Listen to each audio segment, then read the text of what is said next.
What's up, everybody? So today I wanted to do a full presentation on David Ferry, the Grassy Knoll, and the Winterland Ice Arena, because it seems as though nobody else has figured out that David Ferry was in Dallas. David Ferry was on the Knoll. David Ferry never went to the Winterland, and that wasn't really very difficult to show and to demonstrate. But for some reason, no one else has been able to figure it out. So today we're going to go through the entirety of the information that we have on David Ferry and his activities on the day of the assassination and the subsequent days. So, let us begin. We'll start off with some basic FBI reports on what the official story is, okay? Subsequent investigation by New Orleans office disclosed information was received by Orleans Parish District Attorney's Office, New Orleans, November 24 last, that one David William Ferry allegedly taught Lee Harvey Oswald the use of a telescopic sight on a rifle. DA's office concluded Ferry possibly involved in assassination of president and conducted investigation to locate Ferry. Ferry was absent from his residence when investigators showed up.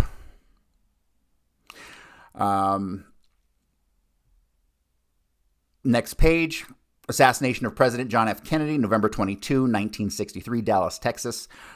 Telephone calls November 25 last to Supervisor Richard Gallagher from New Orleans, David William Ferry. During the morning of November 25, press inquiry received by New Orleans office concerning arrest of Leighton Patrick Martins and Alvin Roland Beaubouf, arrested early morning, November 25, by New Orleans PD on vagrancy charge, with notation in arrest book that they were being held for Secret Service and FBI. FBI stated that from October 11th to October 18th, 1963, he was in Guatemala, and again from October 30th, 1963 to November 1st, 63, he was in Guatemala, in connection with the investigation of the Marcello case.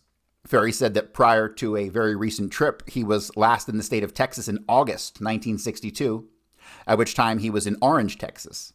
Ferry said that he had planned during the trial of the Marcello case that immediately upon the conclusion of that case, he would take a trip for the purpose of relaxing. He said that he left his home at 3330 Louisiana Avenue Parkway, New Orleans on November 22nd, 63, roughly at 6:30 p.m., in his 1961 light blue Comet four-door station wagon, which he purchased from the Delta Mercury Company in New Orleans within the past month. He stated that Charles Graham, a salesman at Delta Mercury, sold the Comet station wagon to him. Ferry related that on leaving his home, he drove to the homes of Alvin Beaubouf and Melvin Coffey and picked them up in order that they might accompany him on the trip. He stated that at the time he left his home, he did not know where he was going. He said that the purpose of the trip was to merely relax and that at the time he didn't know whether he was going hunting, drinking, or driving. Ferry stated he did not take any firearms with him when he left his home because he thought he might go out of the state of Louisiana, and he did not know the hunting seasons were in other states, and he was also concerned about transporting firearms across state lines. Ferry said that he'd been considering for some time the feasibility and possibility of opening an ice skating rink in New Orleans. He claimed that he made a telephone call, possibly from Melvin Coffey's home, to Chuck Roland at the Winterland ice skating rink in Houston. He advised that this call to Roland was charged to either telephone number 899-3598 or 486-3127. Ferry claimed that he had no prior acquaintance with Roland, but had knowledge of the fact that the Winterland skating rink was located in Houston. After arriving at the motel, he placed a telephone call to attorney G. Ray Gill, but was unable to complete this call. He placed a second call to the Town and Country Motel in an effort to determine whether attorney Gill was located at the Town and Country Motel. Ferry further related that Alvin Beaubouf may have made a phone call to his home. He said that later they checked out of the Alamo Motel and went to the Bel Air skating rink on Chimney Rock Road in the Bellevue section of Houston. Remember this, the Bel Air skating rink, okay? Very important. Arriving there between 7:30 and 8 p.m., Ferry stated he looked the skating rink over, tried to locate the owner, but the owner was unavailable. He said he remained at the Bel Air skating rink for approximately 45 minutes to 1 hour. On leaving the skating rink, they drove out Old Spanish Fort Trail and stopped at a restaurant near Telephone Road. They left this restaurant at approximately 9 p.m. or shortly after 9 p.m. and decided to drive to Galveston, Texas. He said that while en route to Galveston, they stopped at the Manned Spacecraft Center and looked around for 20 minutes. They then proceeded to Galveston, Texas, arriving there between 10:30 and 11:30 p.m. They immediately checked into room 117 at the Driftwood Motel, 3128 Seawall Boulevard in Galveston. After checking into the motel, they drove around in the vicinity of some old clubs in Galveston, Texas, returning to the motel sometime after midnight, and it could possibly have been as late as 1 a.m. Ferry stated that he and his companions awakened roughly at noon, and after having breakfast, he went down to Main Street, Sears Roebuck Company, and where he purchased a jacket and a sweater and several other items. So we're jumping back now, okay? So when he went to Galveston, that was allegedly after the Winterland, but we're going to clarify the events up to the Winterland, okay? So Ferry stated that he and his companions awakened roughly at noon. This is on Saturday, the 23rd. And after having breakfast, he went down to Main Street, Sears Roebuck and Company, where he purchased a jacket, sweater, and several other items. After leaving Sears, they drove directly to the Winterland Ice Skating Rink, 2400 Norfolk, which he had learned opened at 3:30 p.m. and closed at 5:30 p.m. Ferry stated he rented skates and skated at the rink for a while, looking the situation over, and also taking into consideration the amount of business at the rink. He stated that he introduced himself to Chuck Roland and spoke with him at length concerning the cost of installation and operation of the rink. Ferry exhibited a leaflet of the Winterland Ice Skating Rink, 2400 Norfolk, Houston, Texas, which he had in his possession. Ferry stated that during the time he was talking to Chuck Roland, other employees of Roland were present at the rink. He recalled specifically there was a young boy who was passing out skates and an older man who was on duty at the rink, but he does not recall whether he was introduced to these two individuals or not. Ferry claimed that he remained at the Winterland skating rink for a period of approximately 2 hours, and after leaving there, he returned to the motel. Ferry stated that they arose around 8 or 8:30 a.m. on November 24th, 1963. Okay, this is after they go to Galveston. They stay in at the Driftwood, and the morning of the 24th, he allegedly gets up at 8 or 8:30 in the morning. After having breakfast, they took the ferry across the bay to pick up the road to Port Arthur that runs along the coast. Ferry stated the first stop they made after reaching Port Arthur was at the Gulf Service Station on the left-hand side of the highway in Port Arthur, Texas, where they purchased a new set of spark plugs for the Comet station wagon. He stated that there was a television set in the station, and he had walked into the station. There was a picture on the television set showing the shooting of Lee Oswald in the basement of the Dallas City Jail. Ferry said he presumed he was looking at the original live broadcast of the shooting, and that this was in the vicinity of 12 noon on that date. He said that after changing the spark plugs in the station wagon, he ran the car up on the rack in order that the attendant could check the transmission and differential. Ferry estimated that he remained at the service station approximately 20 to 30 minutes. They then left Port Arthur and drove to Orange, Texas, and after crossing the Louisiana state line, they stopped at Buster's Bar and Restaurant. He stated that the operator of Buster's Bar and Restaurant is Marion James Johnson, who is a client of attorney G. Ray Gill. He stated that he contacted Johnson at the bar and restaurant and talked to Johnson for approximately 30 minutes discussing the status of an appeal on a perjury conviction of Johnson in connection with an income tax case on Sheriff Reed, St. Lake Charles, Louisiana. So now they go and they interview, that's what Ferry initially said had happened, okay? Now they interview Melvin Coffey. Let me just give you a hint. Neither David Ferry nor Melvin Coffey were on this trip, okay? Coffey stated that Ferry picked both he and Beaubouf up on Friday evening, November 22nd, 63, and they left New Orleans in Ferry's Comet station wagon and drove to John Paul's restaurant in Kenner, where they ate supper. He said they left Kenner between 9 and 9:30 p.m. that night and traveled by way of Baton Rouge, Lafayette, Lake Charles, and on to Houston, Texas. Coffey stated they arrived in Houston, Texas approximately 4:30 a.m., November 23rd, 63, and checked into the Ala Motel. He stated they did not leave the motel that morning, but retired shortly after their arrival. He stated that to the best of his recollection, they arose approximately 2 p.m., and the three of them went to Sears Roebuck and Company, where they purchased jackets and sweaters. Coffey stated that they went to Winterland Skating Rink, where they went ice skating for a while, and later contacted the owner of the rink. Coffey related that Ferry was interested in the possibility of opening a skating rink in New Orleans and had talked to the owner of the Winterland skating rink concerning the cost of installation and operation of a skating rink. After leaving the skating rink, they returned to the motel, where they remained until approximately 7:30 or 8 p.m., at which time they checked out. Now note, we're still at the 23rd, Saturday the 23rd, okay? After leaving the skating rink, they returned to the motel where they remained until approximately 7:30 or 8 p.m., at which time they checked out. They stopped to eat at an unknown restaurant and then proceeded to Galveston, Texas. He stated they arrived at Galveston, Texas at approximately 11 or 11:30 p.m. and checked into the Driftwood Motel and retired for the night. Coffey stated that they arose early the next morning of November 24th, 63, and after having breakfast, drove to Port Arthur, Texas. He said they had purchased a set of spark plugs for the Comet station wagon at an unknown service station in Port Arthur, Texas. They then drove through Orange, Texas, after crossing the Louisiana state line, stopped at a bar and restaurant operated by an individual known only to him by the name of Buster. Coffey said that Ferry knew Buster, and that after Ferry had conversation with Buster approximately 1/2 hour, they proceeded to Alexandria, Louisiana. Coffey stated that Alvin Beaubouf had relatives in Alexandria and that they planned to socialize while in Alexandria and then return to New Orleans.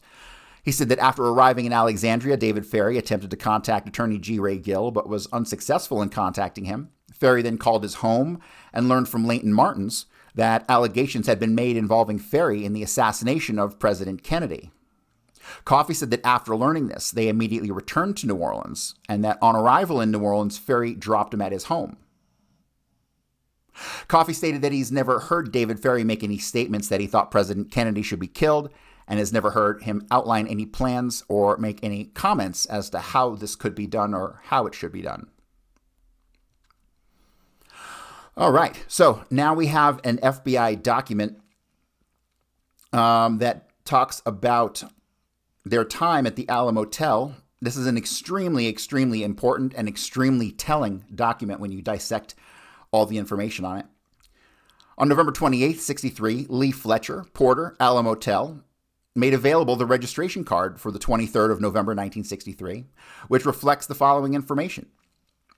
David Ferry, Alvin Beaubouf, and Melvin Coffey checked into room 19, Alamo Motel, at 4:30 a.m., November 23rd, 1963, from New Orleans, Louisiana, and stayed until November the 24th, 1963, around 8 or 9 p.m. Okay? But what did Ferry tell them they did? Ferry told them that they went back from the ice skating rink to the motel on the 23rd and around 8 or 9 at night left. But that's not what the notation on the card say. The documentation surrounding their stay shows that the room was considered occupied until November 24th, which is Sunday. Okay?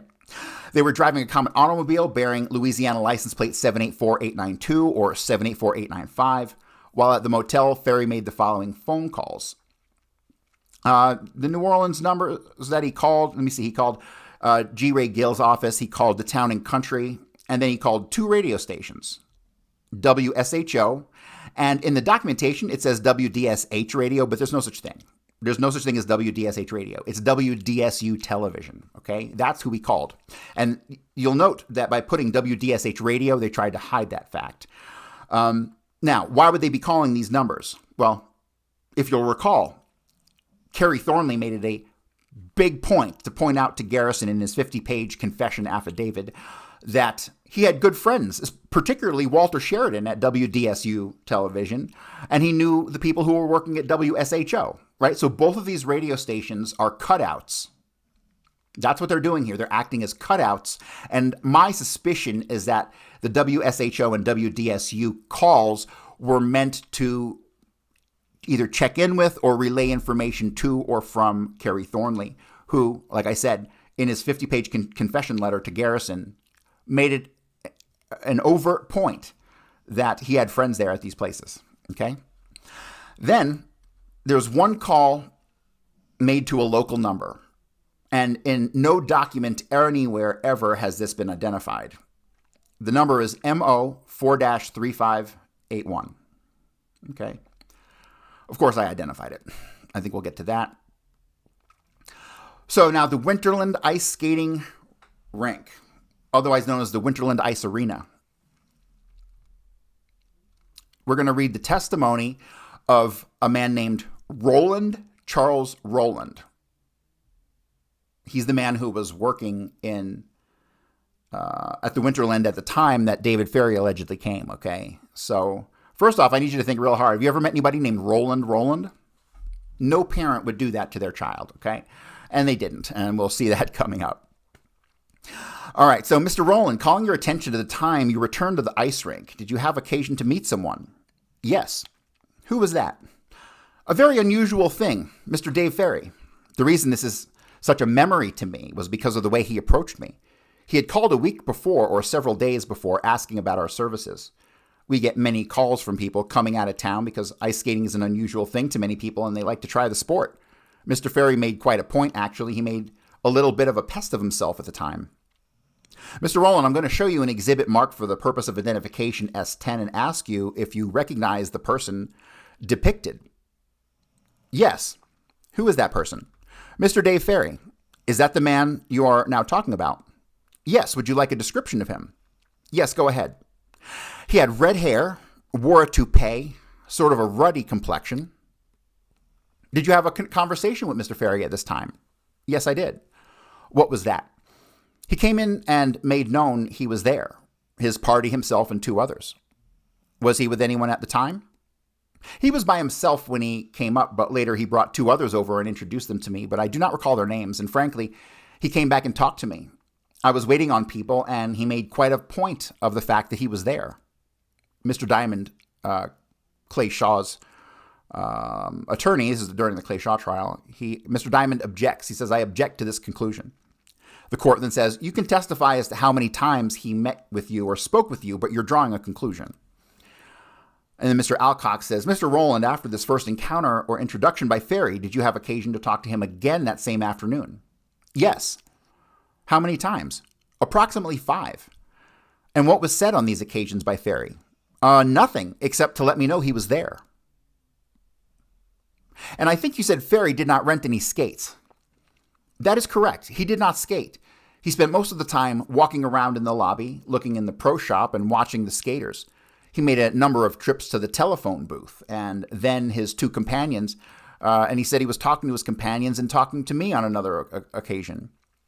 Now, with respect to your description of Mr. Ferry, which the record will show you did offer to describe him and did describe him, did you not? I believe I did. You said he had on a toupee. Yes. And by that you mean false hair. That's right. And you say it was a reddish brown, reddish in color. Was that well groomed or very messy looking? Quite curly is the way I would explain it. Would you term it spotty? What is your definition of spotty? Appearance of having pieces of hair missing from it.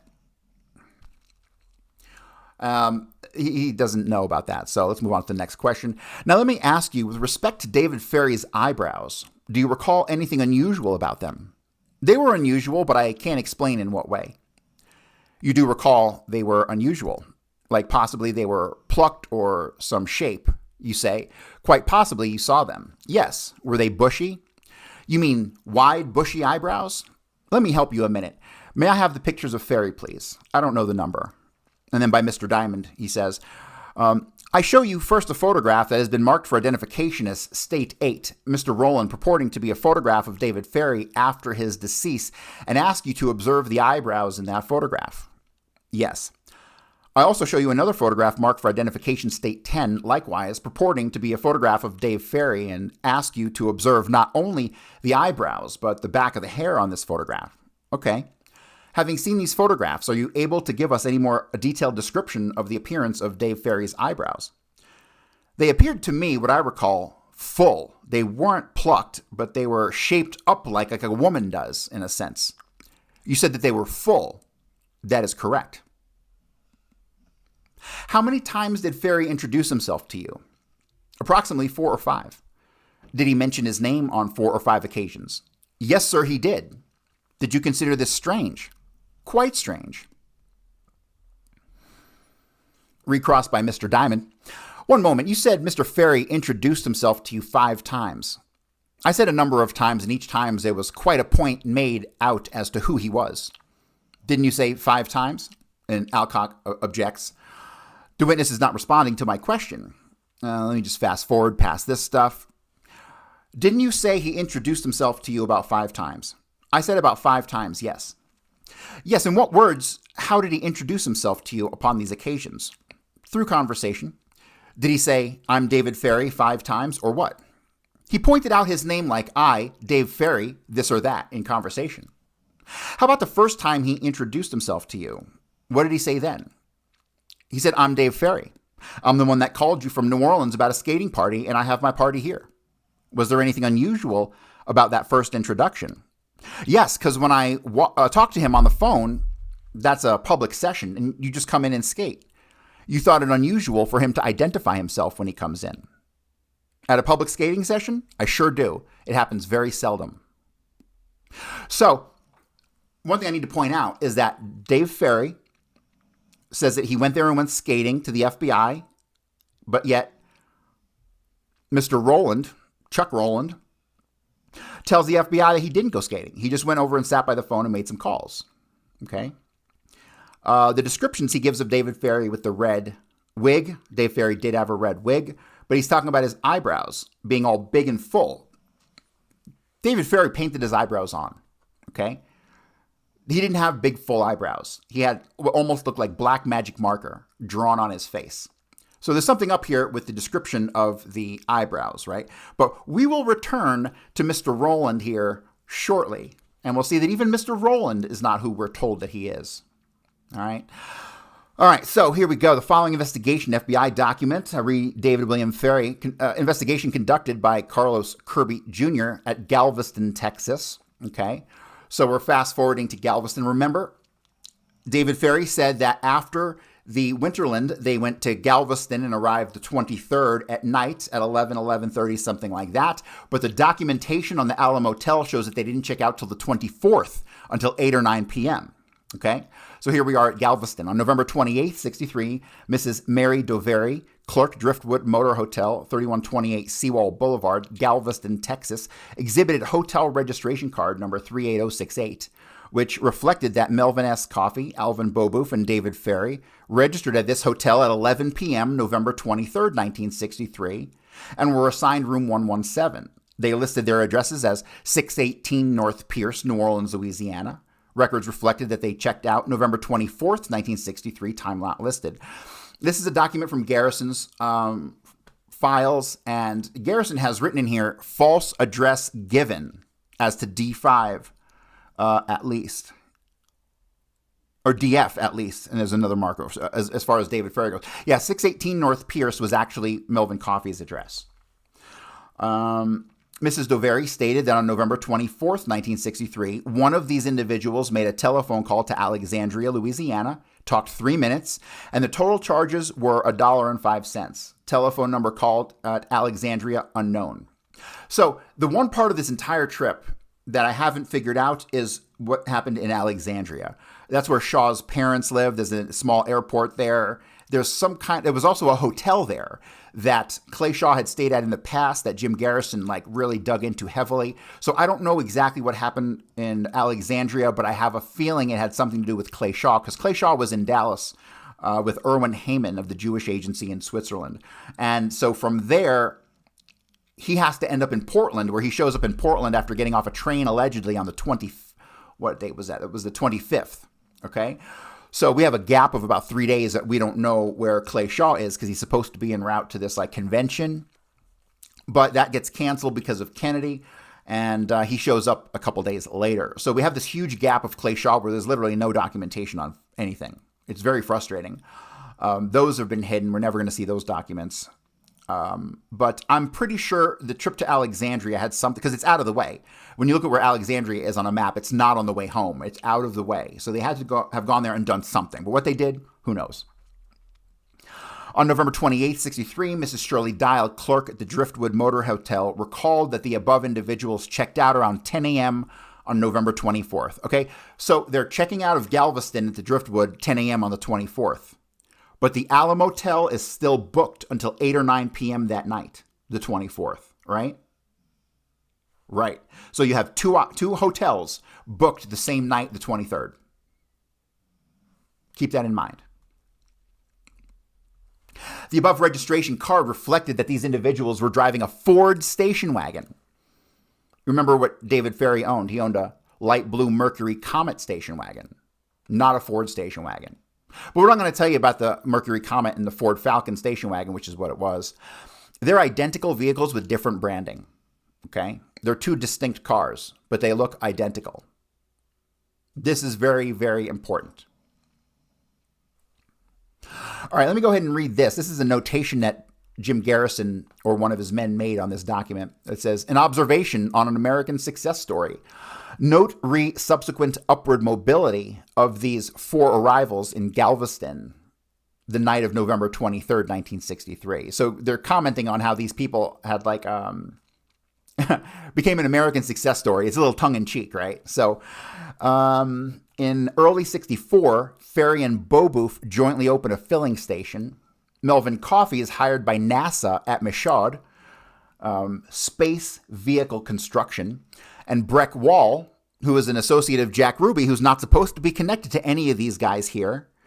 He moves from Dallas to Las Vegas when he becomes a headliner for at the Thunderbird, which was run by Louis McWillie, who was an associate of Jack Ruby, right? So Breck Wall, we're not going to talk about too much, but Breck Wall was living at the Adolphus Hotel, allegedly the same day that these guys get to Galveston. Breck Wall drives down to Galveston.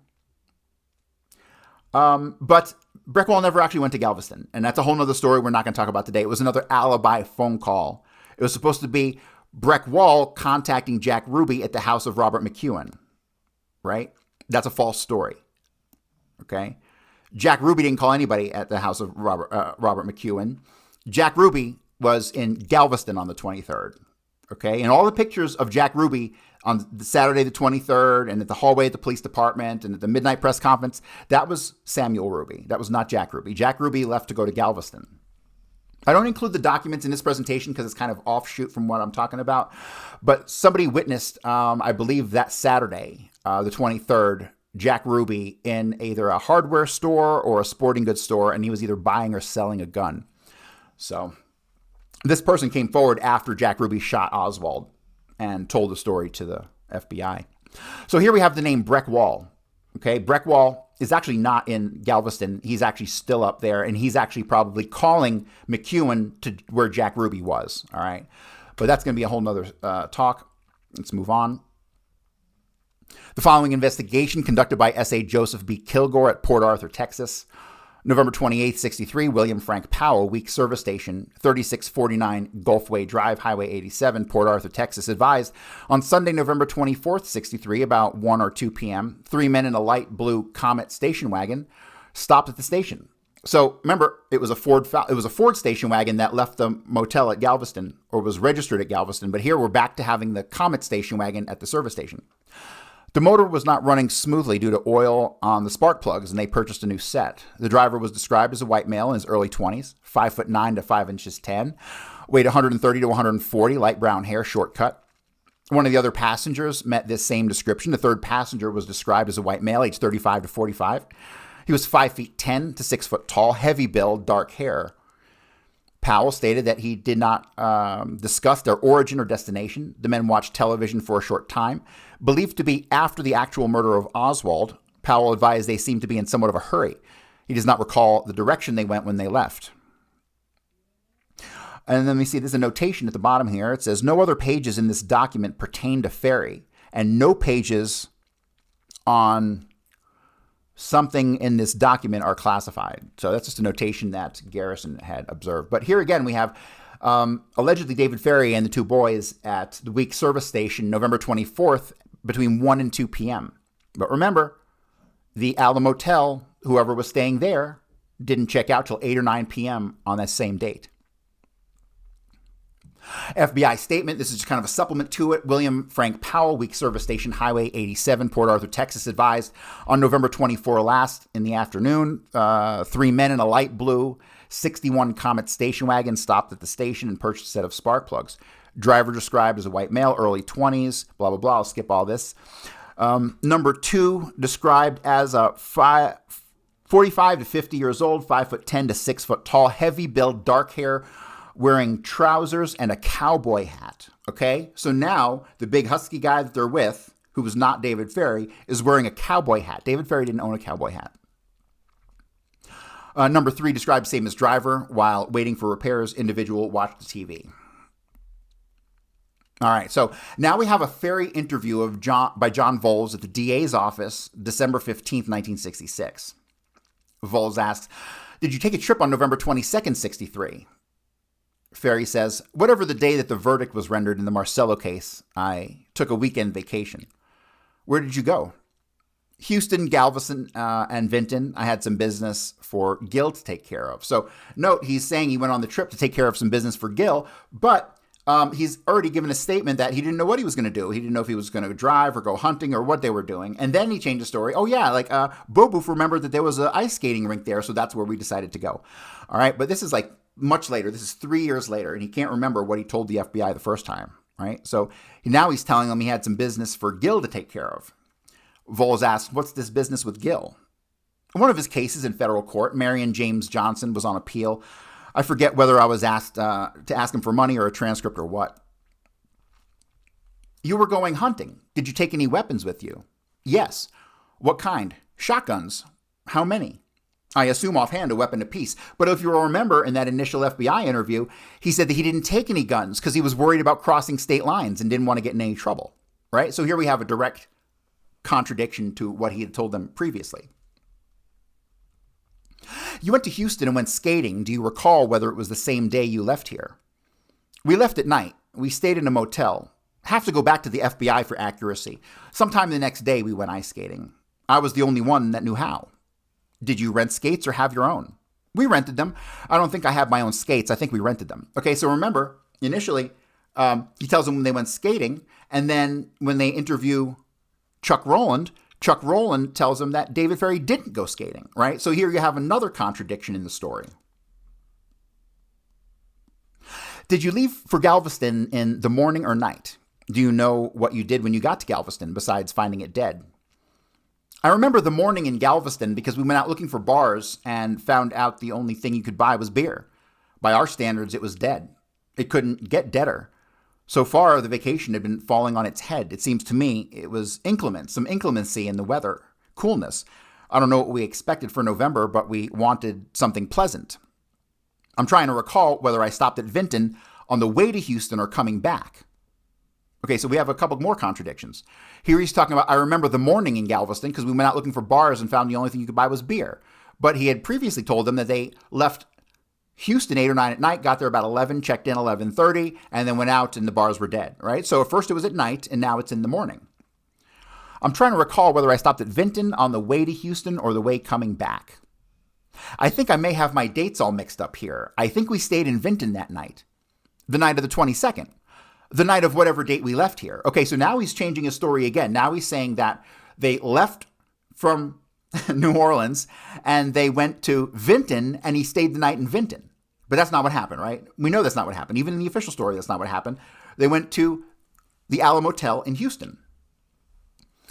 And then Ferry says, "We went to the Marion James Johnson's Roadhouse, a combination bar, etc. That was in Vinton." "Yes." You see, that has already been testified to by everyone else that it was on the way back. Melvin Coffey stated it was on the way back, but Melvin Coffey wouldn't know because he wasn't on this trip. "Do you recall where you stayed in Galveston?" "No." "Do you recall where you stayed in Alexandria?" "No. My only source would be the FBI." "You're positive that all three of you came back together?" "That's my recollection. The only way I would know for sure would be to call Mr. Wall or the individual." Now, notice, Mr. Wall, if he's talking about Breck Wall, he should not have known Breck Wall. He shouldn't have any contact with Breck Wall. Breck Wall should be like a completely irrelevant person to him. Or is Mr. Wall with the FBI? Because I've never seen any other reference to a Mr. Wall in the FBI. So this is extremely suspect of a statement here that I can't really conclude on. All right, so we had a New York Times article written by Nan Robertson, February 25th, 67. This is some kind of highlights from it. "Archives on David Ferry trip, FBI reports on testimony of Ferry and others. Left New Orleans about 9 p.m. November 22nd with 2 men. Houston Motel registration card shows Ferry, Alvin Boboof, and Melvin Coffey checked into room 19 at 4:30 a.m. November 23rd. November 23rd date written over November 22nd date. Porter said because of the early morning hour, he was sure it was November 23rd. So that I didn't really put too much. At first, I thought this was kind of a conspiratorial thing, but I just realized that it was probably correct, and because there's no way they could have gotten there prior to when they said. So records show they stayed until Sunday, November the 24th, But this conflicts with the card FBI showed in Galveston, where Mary Dovery, clerk in the Driftwood, showed registration card showing same three men checked into the Driftwood 11 p.m., Saturday, November 23rd. Another clerk, Shirley Dial, said they left about 10 a.m. Sunday, November 24th. AAA puts Houston at 364 miles, or an 8 to 9 hour drive from New Orleans. Galveston, 50 miles from Houston, about an hour. Dallas, 243 miles, or 5.5 hours from Houston. Report cards for both motels list car license as 784-895, which is David Ferry's license to his Mercury Comet. Ferry told agents it was a light blue 61 Comet station wagon he bought in New Orleans several weeks before. At Houston, it was listed as a Comet automobile, and at Galveston, it was listed as a Ford station wagon. Okay? Ford station wagon, that becomes very important. At Houston Motel, Ferry made several long-distance calls, Motel records one local and 4 to New Orleans. 2 of these are to radio stations, WSHO and WDSH. I'm telling you, there is no WDSH. It's WDSU. Other 2 to Town and Country Motel, owned by Marcello, whom Ferry said was involved in a court trial, and that he, Ferry, had to be in New Orleans on November 22nd in connection with the trial. And to the Fontainebleau Motel, at which Beaubouf's widowed mother, Evelyn, was a switchboard operator. Last call cited was collect. Ferry told Secret Service he and companions returned to New Orleans about 9:30 p.m. Sunday, November 24th. So the biggest problem here is the contradiction in the cars, all right? One's listed as a Comet, the other's listed as a Ford. Despite the fact of the same car with different branding, there's still different branding, right? This is very important because the people who went to the Winterland and to these motels were driving the Comet station wagon while David Ferry was driving the Ford station wagon. All right, so what did Ferry really do? First, let me read the statement from Jack Martin. He's being interviewed by Pershing Gervais on Garrison's team. He says, what's Ferry's brother's name? Ferry's brother's name, by the way, is Parmalee Ferry. So if you want to look him up, he's a pretty interesting guy. He goes, I don't know. He's mixed up in a nuclear business of some kind of way. He's an atomic scientist. So anyway, Ferry starts to get his business straightened out with the airlines, and they got a deal with G. Ray Gill as G. Ray Gill's representative. Gill put him to work as a half-assed investigator to research briefs for him, and Gill paid him a little money. Ferry got Brownlee in there, and from Gill's own lips to me, they got into my files, and they're shaking me down, and Gill got tired of Brownlee and threw his ass out. He run him off. I do happen to know, I can't tell you how I know, but it's damn reliable, that Ferry was in Dallas, at least in Fort Worth, 2 days before the assassination of President Kennedy. I understand he was to fly 3 people from there to Laredo, Texas, either there or Matamoros, Mexico. That's all I know. I'll tell you who Akacha last worked for when he was here. Akacha worked for the public relations man at the Kigali building who handled Shiro's campaign for the Massachusetts race. So Jack Martin, who will later change his story, said that Dave Ferry was in Fort Worth 2 days before the assassination. Why is this believable? It's believable because he despised David Ferry. He knew David Ferry was a pedophile and he hated his fucking guts. So, co-conspirator or not, he didn't give a fuck. He threw him under the bus. He will later change his story and say he was just drunk calling, but he got a talking to, I'm pretty sure. All right, so the next document we have from the Garrison files. Czech Daily Star, Hammond, Louisiana. Supposedly a graduate student, presumed Southeastern, says Ferry hid out the night of the assassination in a dorm room in Hammond. There's an airport in Hammond, also home of Shaw's mother. Athletic director Grady Martin might have some additional info. All right, so ignore Grady Martin. He does nothing on Grady Martin anywhere, period. So all we have is, at this point, is we have the statement in this Garrison file that says that Ferry hid out the night of the assassination in a dorm in Hammond. So how could he have hidden in the dorm in Hammond on the night of the assassination if he was driving to Houston and staying at the Alamo Motel? Right? Big problem here. So the FBI goes and interviews Thomas Compton, who is the student at Southeastern, who's a friend of David Ferry. Compton and Ferry go way back to the Civil Air Patrol, like 6 or 7 years prior. And there's some other interesting connections here that need to be explored. So Mr. Compton continued to state that on Sunday after the assassination at 5:30 a.m., he was awakened by Dave Ferry in his dormitory bed at the University of Southeastern in Hammond, Louisiana. Mr. Compton stated that until this day, he's uncertain how Dave Ferry located him on this date. At this time, Dave Ferry was in hysterics and near tears as he stated, "The police are at my home and have taken some of my things."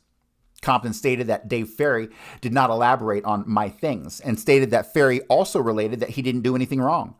The two talked for a while on different unrelated subjects, and then Ferry made 2 calls to New Orleans, and Compton believed they were to G. Ray Gill, attorney at law.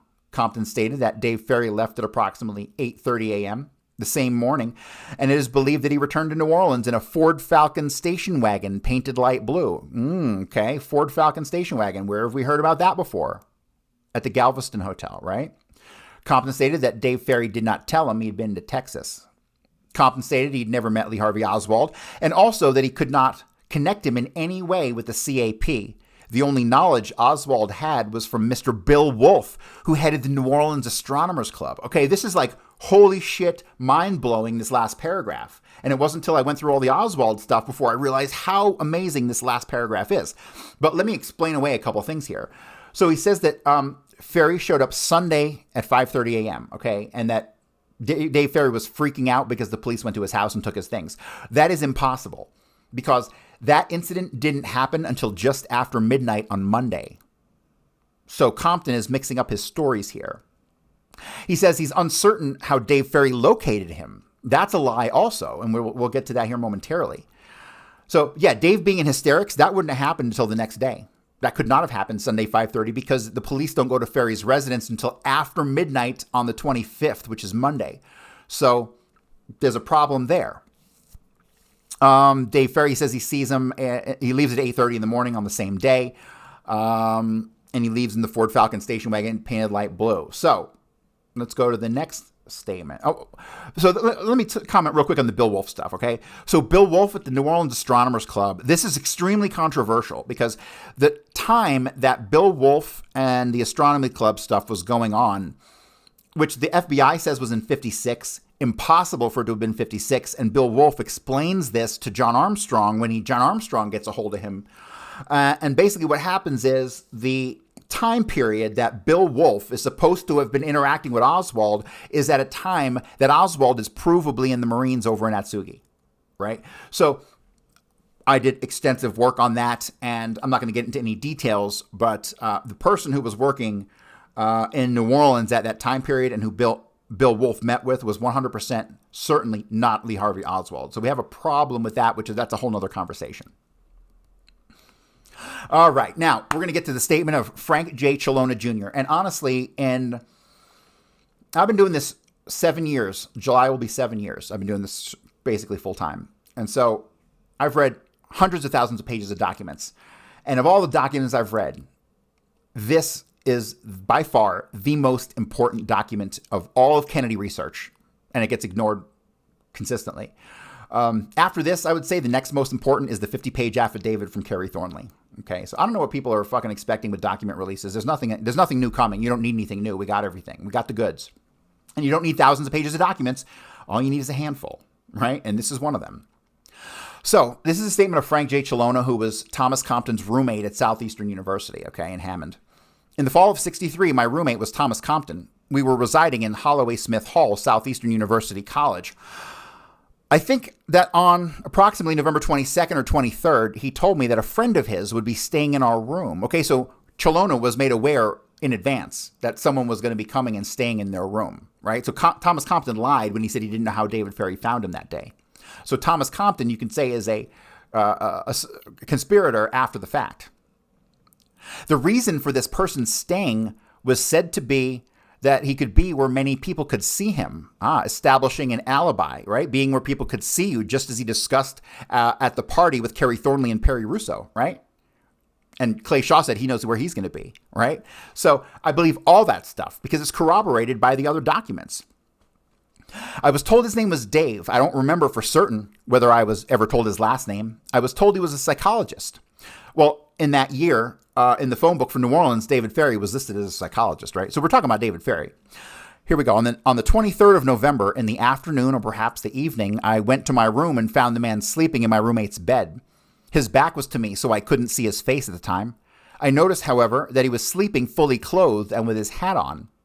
At this time, I also noticed that his hair was very strange looking. I believe that I was introduced to him later on in the evening, but I don't remember the nature of the introduction or what was said, except that not much was said at all. I asked my roommate about this man, and in particular about his hair. I was told that he was bald and that he pasted theatrical hair at the point where his hat met his head. I'm not certain that he spent the entire night in the room or that he even spent more than a few hours in the early evening. The next time I saw him was Sunday morning in the lobby of the dormitory. It was very crowded as everyone was watching the funeral on television. I don't believe I saw him anymore after Sunday morning. Later that day, my roommate told me that Dave had gone back home. I don't know how he got home. Perhaps my roommate drove him.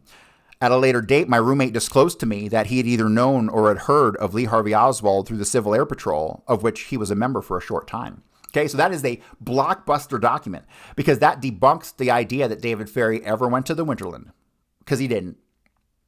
Okay, Dave Ferry will be at the shooting of Tippit. He'll be on the Knoll first. He'll then go to the shooting of Tippit, where he's involved in the assassination of J.D. Tippit. He then drives Carl Mather's vehicle, the gray Plymouth, somewhere, I suspect to an address on Belmont, but I can't prove this or confirm it in any way, an address in Belmont and Fort Worth. And then from there, he will do a vehicle swap, or somewhere he'll do a vehicle swap to the light blue Ford Falcon station wagon, not the light blue Mercury Comet, and he'll drive the Ford Falcon station wagon directly from Dallas to Hammond. Okay? That's when he shows up the night of the 22nd, as per the Garrison document. And the person who puts him in this room is Frank Chalona. Okay? So David Ferry shows up the night of the 22nd in Hammond. He sleeps over in Thomas Compton's bed. And now here Chalona says the afternoon or early evening. Well, it had to have been a little earlier than that because David Ferry will get up from here after being seen by Frank Chalona. He'll get into the light blue Ford Falcon station wagon and he will drive down to Galveston. There he will meet up with the people who went on the trip, right? Not him. He'll meet up with them. He'll check into the room and then he will log the Ford Falcon station wagon on the registration. Then he will drive back to Hammond, Louisiana, go back to Thomas Compton's place. This is most likely where Thomas Compton says he woke him up about 5:30 in the morning, right? And so the timing on all this stuff is a little suspect because you have to take into consideration the lack of a highway system and the ability to drive very quickly down a standard road. I really don't know what the roads were like in the 60s, but a 350-mile drive today, you knock out in like 5 hours, right? It took a little bit longer back then. So you have to take that in consideration. But that completely corresponds with David Ferry showing back up and Thomas Compton's story, although Thomas Compton screwed up on the story because the problems at David Ferry's apartment in New Orleans didn't happen until after Monday the 25th, right? But the timing seems to be closely correlative for David Ferry to have driven to Galveston, checked him into the hotel, and then drove back to Hammond, Louisiana. So Ferry's actual timeline. Ferry's in Fort Worth on 11/20/63 as per Jack Martin. Ferry's then in Dallas on November 22nd, 63, where he's one of two shooters on the Knoll, and he's one of two shooters of J.D. Tippit, the other being Kerry Thornley. Ferry then hid out in Hammond the night of 11/22/63 as per the Garrison memo. Chalona sees Ferry sleeping on Saturday, 11/23/1963 in the afternoon or evening in Hammond, and this confirms Ferry never went to Houston. Then he will drive down to the Driftwood Motel, check in around 11 o'clock. Thomas Compton then puts Ferry in Hammond 5:30 a.m. Sunday morning, 11/24 until 8:30 a.m. Chalona puts Ferry in Hammond on 11/25/63 in the morning during Kennedy's funeral, because despite the fact that he said on 11/24, he probably was there on the 24th, but the 25th was the actual day of Kennedy's funeral. The 2 days before that, there were still TV stuff and they were having viewings and all, or whatever they were doing, right? So that's super important also because it shows that Ferry and his Ford Falcon did make the drive down to Galveston and then back up to Hammond. And then Ferry is in New Orleans and meets with Garrison on the 25th, 1963. Okay. That's Ferry's actual timeline. So the question then becomes, like, who actually drove Alvin Beaubouf and quote-unquote Melvin Coffey on that trip? Well, if you look at the descriptions from not only Chuck Roland, but also from the serviceman at Weeks Service Station, this guy's 5'10" to 6 foot, big, husky, and he had a ruddy complexion. Come on, you guys know who this is. It's Arcacha. Arcacha was also closely with these guys because they did the Homa break-ins together, right, back in 61. So Arcacha and Leighton, I'm giving it away, Leighton Martins and Alvin Bobu, they all knew each other for years, right? There's no other person who matches that description. And he had to have obviously borrowed Ferry's wig, which is why Ferry wore the hat with the hair on it the whole weekend, right? It's become so obvious once you actually get a grip on what the hell's going on.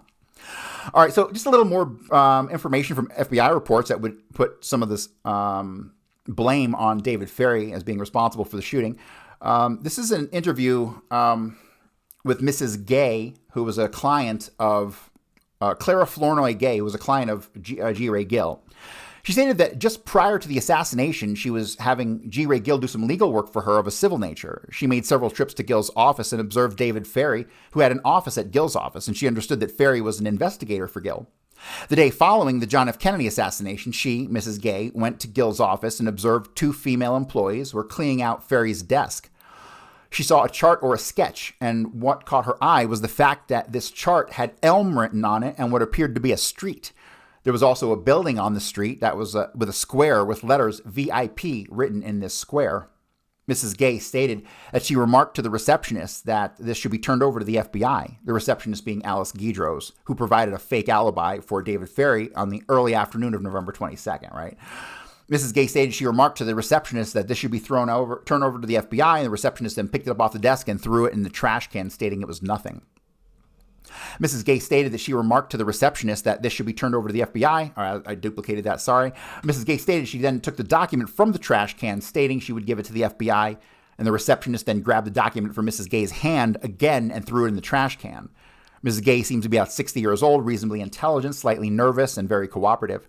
She appears to be the type of individual that likes to see justice done. Captain Fred Sewell Sr., that's from New Orleans Police Department. All right, so what really happened on November 22nd as it pertains to David Ferry? David Ferry fired the very first shot from the corner of the picket fence.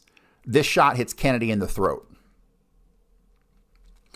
If you can see here on the left-hand side, we have a notation, Ed Hoffman's location. Ed Hoffman is a deaf mute who witnessed this. He then provided damn good descriptions of the men that he saw. Ed Hoffman describes a man as having a black hat with a wide felt band and a dark blue suit. But here, I'll let him explain it to you. However, his story is confirmed by another eyewitness, Ed Hoffman, a deaf mute who is interviewed here for the first time. I'd gotten off work early because I had a dentist's appointment.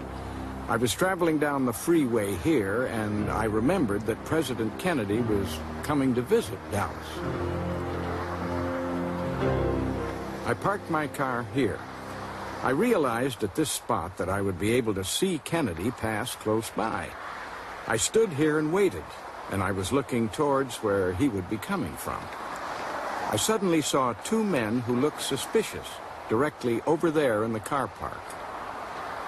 25 years ago, these trees did not obscure the view. From his position at the side of the freeway, Ed Hoffman could clearly see the car park area behind the grassy knoll. I saw a man standing here, wearing a black hat and a blue jacket. I saw a puff of smoke, and I thought it was a cigarette, but it wasn't. He had a gun, and he walked towards the railroad. He tossed the gun to the second man. Then he turned and straightened his jacket, adjusted his hat, and walked casually away.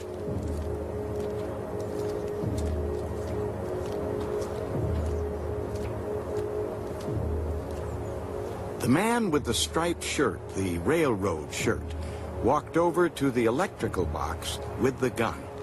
He took the gun apart. He put it in a toolbox.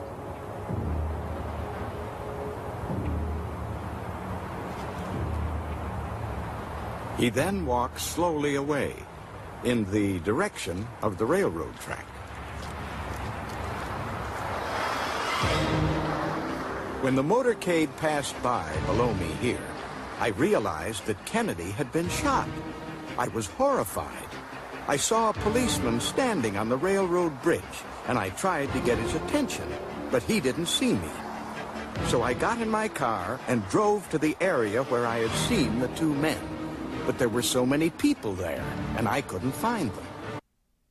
Okay, so the man that Ed Hoffman saw, the men that he saw were David Ferry, who was the first shooter on the Knoll, and the man in the railroad uniform. When you put when you actually go over the documents and you come to understand who's who and what was what, you'll come to understand that was Andrew Jerome Blackman, who was the railroad man. But we'll talk about him another time. So Ed Hoffman is down here on the edge of the Stemmons Freeway, and he sees David Ferry, where I have him located as a star.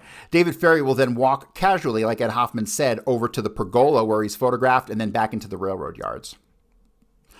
So this is the first shot of David Ferry, which is seconds after the assassination. He walks off, and he's captured there on the right-hand side on top of the pergola, and he's talking to looks like a blonde woman. Next, David Ferry will cross through the railroad yards where he's photographed here. The black hat with the wide felt band clearly visible.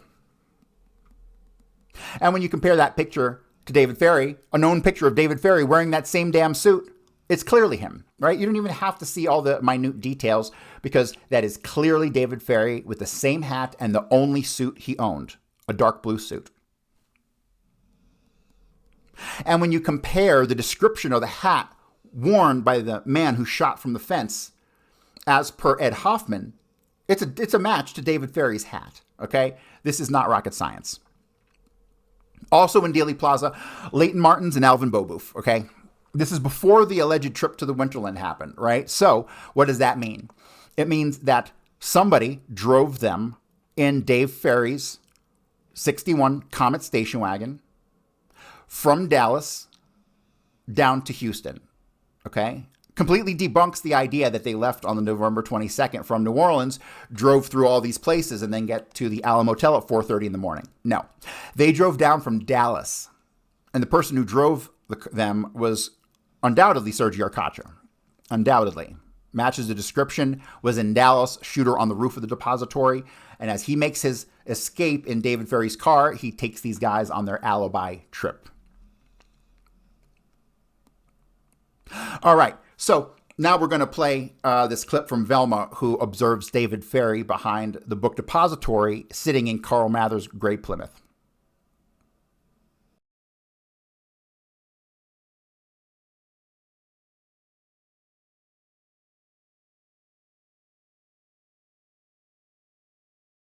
Let's go to our final caller with you, Alex. First-time caller. Hi there.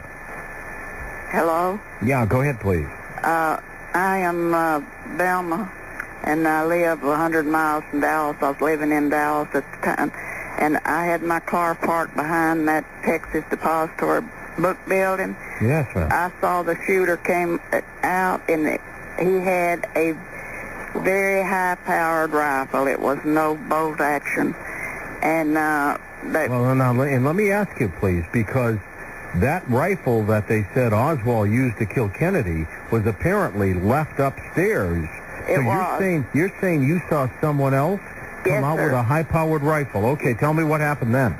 Okay, I'm sitting in my car, and there's a gray, dove-colored old one-seated Plymouth car sitting there, and there's a man with a felt hat on with a wide band, and he had on a suit, and he had black hair and real heavy eyebrows, and he'd look at me kind of dirty.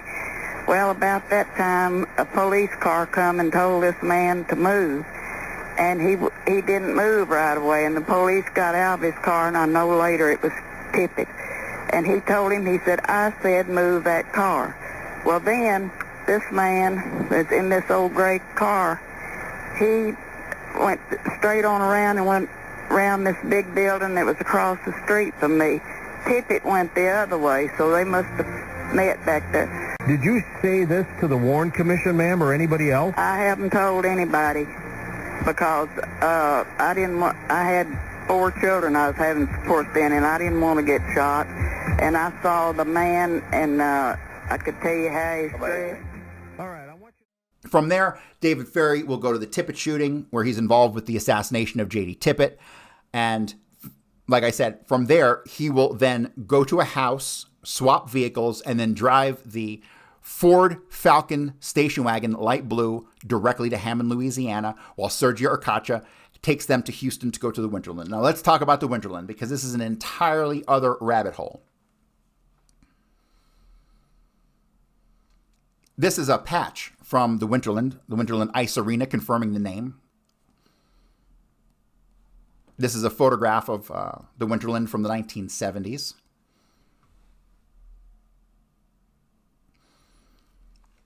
And this here on the right is Richard Roland. He is allegedly the son of Chuck Roland and a woman named Joyce Roland, which we'll get to here shortly. It says here the Winterland, Houston's only ice arena. And when it says expires in 67. So here's the thing. David Ferry said he went to the Bel Air skating rink and looked around for like an hour, couldn't find the owner, right? Well, there is no Bel Air skating rink at all. The Bel Air skating rink was knocked down in 1959. So what does that imply about David Ferry? David Ferry gave the name of a skating rink, the Bel Air, that hadn't been open in 4 years. How would he know that name? How would he know to give that as an alibi? Well, how I see it is he was obviously making runs to Houston to the Bel Air skating rink for years prior to this incident, and that's why he gave that name. But the Winterland it says here, Houston's only ice arena. So Ferry allegedly meets with Chuck Roland at the Winterland, right? Have you ever met anybody named Roland? I sure haven't. So, but the thing is, that's not his real name. His real name is Roland Roland, Rulon. Roland Chuck Roland, okay? So I've also read some other things about this guy that turned out to be not true. He's half Korean. That's true. He is supposedly, Chuck Roland was a professional ice skater, and I had read that he was a French Canadian, but he's not a French Canadian. He was born in America. In researching Roland Roland, he claims to have been a professional ice skater, and I find some information on him being a professional ice skater. Here he's helping out a group in 1950 called the Skating Shrams. So, interesting, right? Just a little bit of Americana there for you. But when after reading that he was a French Canadian, I did my research, and the 1930 census shows that he was born in Idaho to Charles Roland and Virginia Roland. And then in the 1940 census, he's moved to Salt Lake City. So he was never a French Canadian. That's a misnomer. So at the Clay Shaw trial, they ask him, what's your connection with the business? He's like, I've been connected with ice rinks and ice business since 46. Are you a professional skater? Yes, sir. But then I do more research on him, and turns out that in 1955 in Houston, he was an accountant for the Electrotechnical Laboratories on Alabama Avenue, and married to Joyce. And in 58, he's the manager of Doghouse Packaging Company. So I don't know what to make of this. I don't know how you're a professional ice skater, but you're working as an accountant and as a packing house manager. So there's obfuscation here going on somewhere. In 1983, he gets divorced from Joyce Roland. And in 2018, he died. Roland Roland obituary. And so why does everybody call him Roland? And why did the FBI allow him to swear himself in and give the name Roland, Chuck Roland? I don't know. Why did they try to hide this? I don't know. But Roland is not his name. Now, the Winterland was started by a couple, Mary Boots Roberts and Ronnie Roberts. They were touring ice skaters. They were very professional. They were in Ice Follies. They did some work with Disney on ice. They did all kinds of stuff. At the time, they were very well-known ice skaters. So let's go over Mary Boots Roberts' white obituary. So I can't figure out the white part, right? I've gone over this lady's life with a fine-tooth comb. I don't know where the white comes from. Mary Boots Roberts, white. She didn't marry a guy named White. There's no white anywhere in her entire existence, and neither of those were her birth name. But let's get to that. Mary Boots Roberts White passed away Saturday, the 29th of November. Beloved mother, grandmother, and great-grandmother and friend. She accomplished much in her life. Became a professional ice skater and worked for NASA during the Apollo and Gemini missions. Let me make this really clear. I spent a lot of time digging through documents and all kinds of books and everything on the Apollo and Gemini missions. I can find not a single reference to a Mary Boots Roberts or a Mary Boots White or a Mary White or a Mary whatever. Okay? At all. It's a front. She didn't work for NASA. It's a front. She's a spy. All right. So she owned several businesses and became an inspiration to many.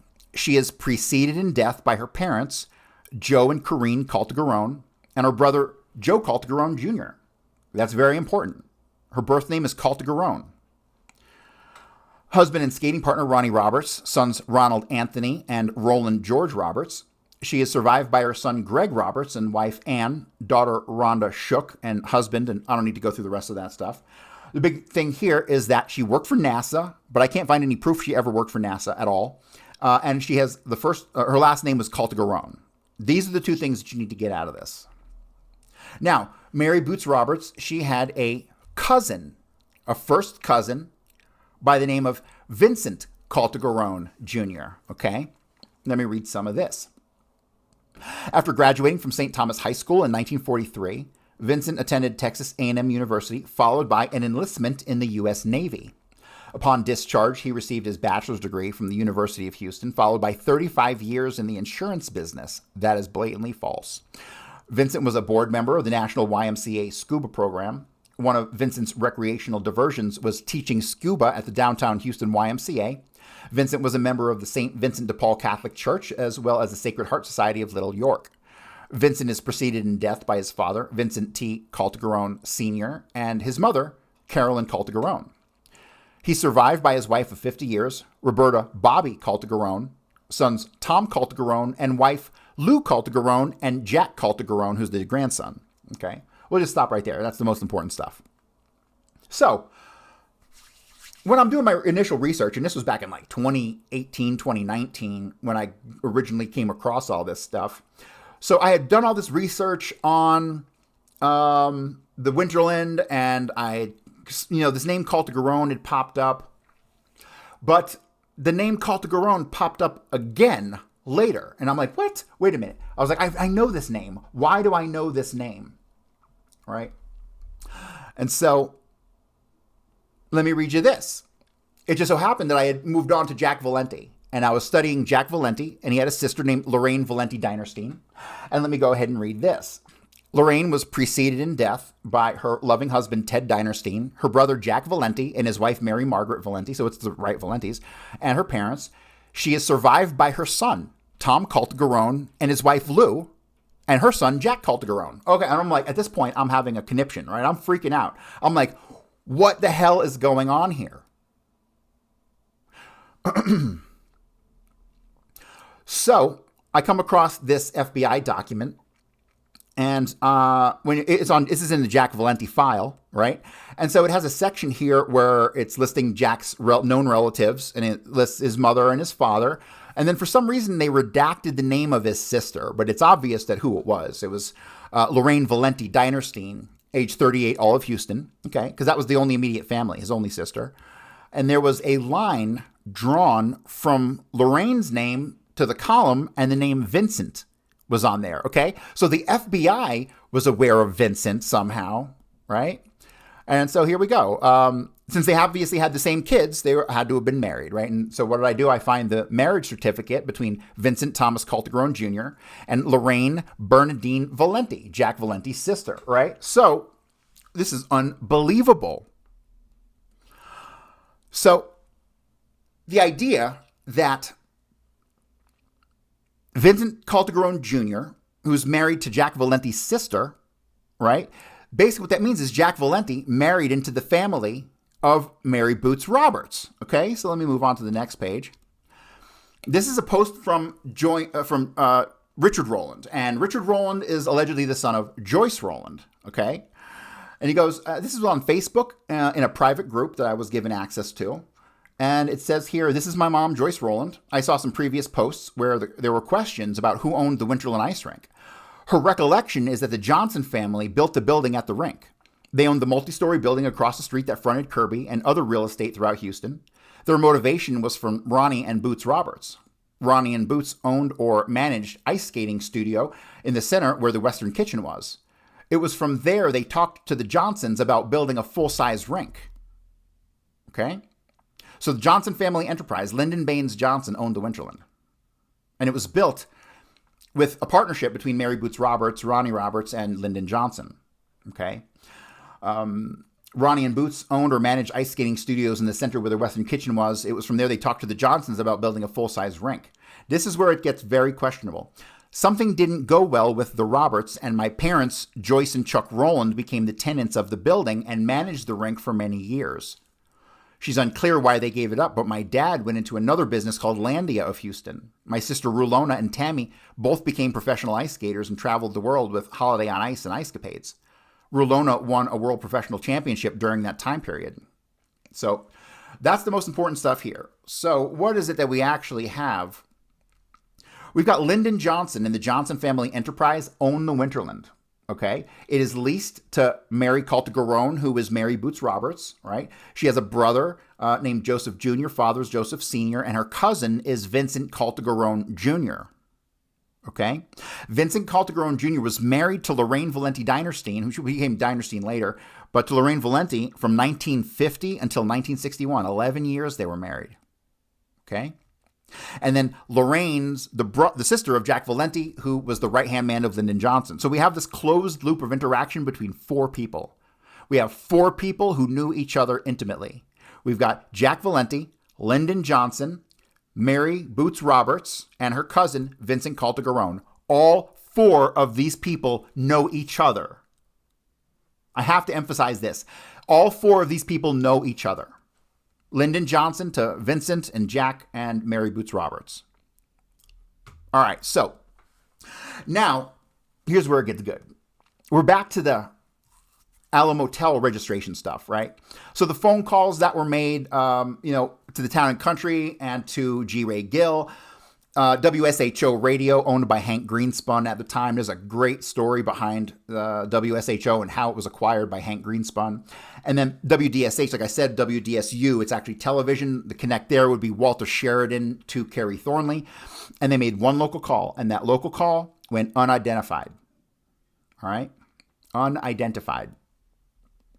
Well, that number just so happened to come back to another skating rink called the Gateway Swim and Skate. I believe this was a roller skating rink, though not an ice skating rink. So the Gateway Swim and Skate. Let me read this to you now. This is from the Houston Architecture Forum. This was a random post from somebody from 2011. It said the Gateway Pool opened in 1959. Okay, so let me clarify the Bel Air. Remember Dave Ferry said he went to the Bel Air skating rink? The Bel Air was knocked down in 59, and the Gateway was built on top of it. And it was a pool and a roller skating rink, and it had a whole bunch of stuff there, right? The Gateway Pool opened in 59. I was 10 at the time, and they had this huge grand opening, and my parents bought me a season pass. Our house backed up close to it. I would ride my bike through the vacant lot next to our house, and it was just on the other side of the Alamo Motel. Okay? The Gateway that they're calling from the Alamo is directly next to the hotel, right? So the hotel and the Gateway Pool are directly next to each other. So they go and they stay at the Alamo Motel, and then they call the Gateway from there. Why are they doing that? Why would they be calling the Gateway? Well, let's go back to Vincent Calderon Jr.'s obituary. And it says all the stuff about the YMCA scuba program. It says one of Vincent's recreational diversions was teaching scuba at the Houston downtown YMCA. Okay? It was shortly after the Gateway opened, within a couple years, that the Gateway became the downtown Houston YMCA. Okay? So, duh. They were obviously staying at the Alamo Motel and calling the Gateway. Why? I really don't know, but it has something to do with Vincent Calderon Jr., who worked there. Now, by my own calculations, Vincent Calderon Jr. is the short tramp. Now, if you look at the picture on the right, this has been clearly tampered with. Look at those eyes. Those are not natural eyes. Nobody's eyes squint or close that way. This is obvious obfuscation. The picture on the left is Vincent taken about 10 or 15 years prior to the date of the assassination. But look at every single small detail. Look at the chin. Look at the nose. The nose is the dead giveaway. That's a very uniquely shaped nose. Okay? The hairline is more receded on the right. The earlobes, you can tell he's got those weird earlobes that kind of look separate from the rest of the ear. Vincent Calderon Jr. was the short tramp. And not only was he the short tramp, he was identified by James Earl Ray as having been the real Raul. All right, so let me continue this investigation. Let's connect the dots here on Raul, Jack Valenti, and Vincent Calderon Jr., okay, because this becomes extremely important. Interview of Glenda Grabo by James Douglas. So Glenda says, Raul's like Jekyll and Hyde, real nice, and then he'd blow up. Jim says, different from the man you once knew, who was a friend to you in the early years. Yes, like a Jekyll and Hyde. They're two different people. That's like when I talked to him on the phone for 6 minutes. Now, when was this? A couple of years ago. How did you come to talk to Raul on the telephone a couple of years ago? I called information and got the number, but the investigators didn't want me talking to him. They just wanted me to go through them. Why did you telephone Raul? I cut that out and just went to the next one because it wasn't important. Where is Raul living now? New York. Did he acknowledge on the phone that he knew you? Yes, he called me Olinda. That's the way he always pronounced her name. That was said by Roy, who's her husband. Glenda then says, I asked him if he'd seen Lyndon Johnson's one-time speechwriter, Jack Valenti. And he said, hey, I haven't seen him in a long time. And then Jim asks, so Jack Valenti knew Raul? Glenda says, yes. And then Roy said, she'd drive Raul to the Alabama Theater in Houston. And Glenda says, that's where Jack Valenti was at. Okay, we don't have a year here. We don't. But we have a definitive connection between Raul and Jack Valenti. Right? So here we have this confirmation. And this I found after I had made the determination that Vincent Calderon Jr. was Raul. Okay?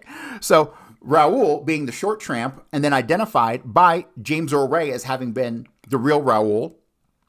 And so then we find out that Jack Valenti is his former brother-in-law. This is like a perfect closed circuit of interaction here, right? And this connects to the Gateway Swim and Skate because that's where he was working. That's where Vincent was working. Vincent was working at the Gateway that became the downtown Houston YMCA where he taught scuba lessons. So the entire trip really had very little to do with the Winterland. It had more to do with the Gateway. And why? Well, obviously, Vincent lives in Houston. Vincent being the short tramp, he had to get down there somehow. And by my calculations, he either caught a ride with the guys back to Houston or he found some other way there. But when they get there, when Arcacha and the boys get there, they're clearly attempting to get a hold of Vincent Calderon Jr. That's why they went to the Gateway. That's why they called the Gateway.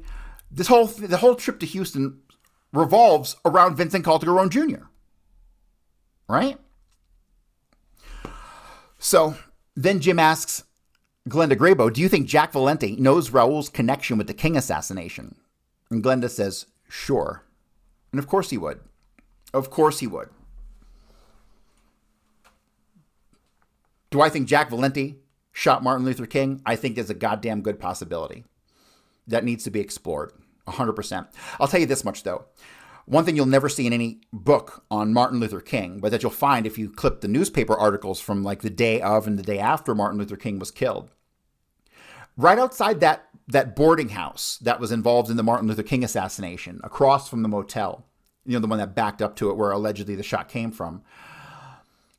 Immediately after the assassination, the FBI picked up a short, balding white man and drove him to a federal building. And that's all we know. I have the clipping of that newspaper article. I guarantee you that short, balding white man was either Vincent or Jack. One of the two. But like I said, that needs much more exploration. All right, now let's make some more connections here with Vincent and connect him to the Raul character, okay? So Percy Foreman's a Houston-based lawyer. He's a CIA lawyer. Like, anytime the CIA needs something, they go to Percy Foreman, okay? Jim asks, how did you meet Percy Foreman? Glenda says, he was just a lawyer in Houston. Roy's brother got into trouble one time, and he used Percy Foreman as his attorney. We never knew he'd been Ray's attorney. We never paid no attention to that. I was raising kids when that happened. So we went up to Foreman's office to help Roy's brother. Foreman was there. How did Foreman's connection with James Earl Ray come up? Oh, he had books and all kinds of stuff about Ray in there. I got to talk to him about it and about Raul. How did he respond to your telling him about Raul killing Martin Luther King? He said he knew Raul. And then Jim says, Percy Foreman, James Earl Ray's lawyer, knew Raul. And he asks, what was his attitude towards Ray? I don't think I clipped anything beyond that. But so here we have the connection between Percy Foreman and Raul, right? And he says he knows Raul. Well, how does he know Raul? Well, because in 1966, Vincent Calderon Jr., a.k.a. Raul, a.k.a. the Short Tramp, will be dragged into the murder trial of a guy named Jacques Mosler. Jacques Mosler was this flamboyant millionaire down in Miami. And in I think it was 1966, he was stabbed to death in his house, like 200 stab wounds or something over the top like that. I mean, it was ridiculous. He was found in a pool of blood.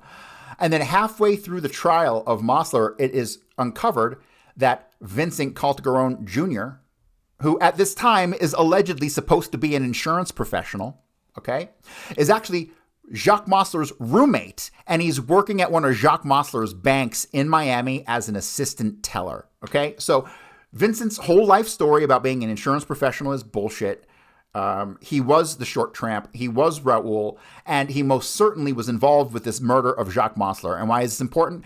Because when Vincent gets called into court, Percy Foreman is his lawyer. Okay, another closed circuit here, right?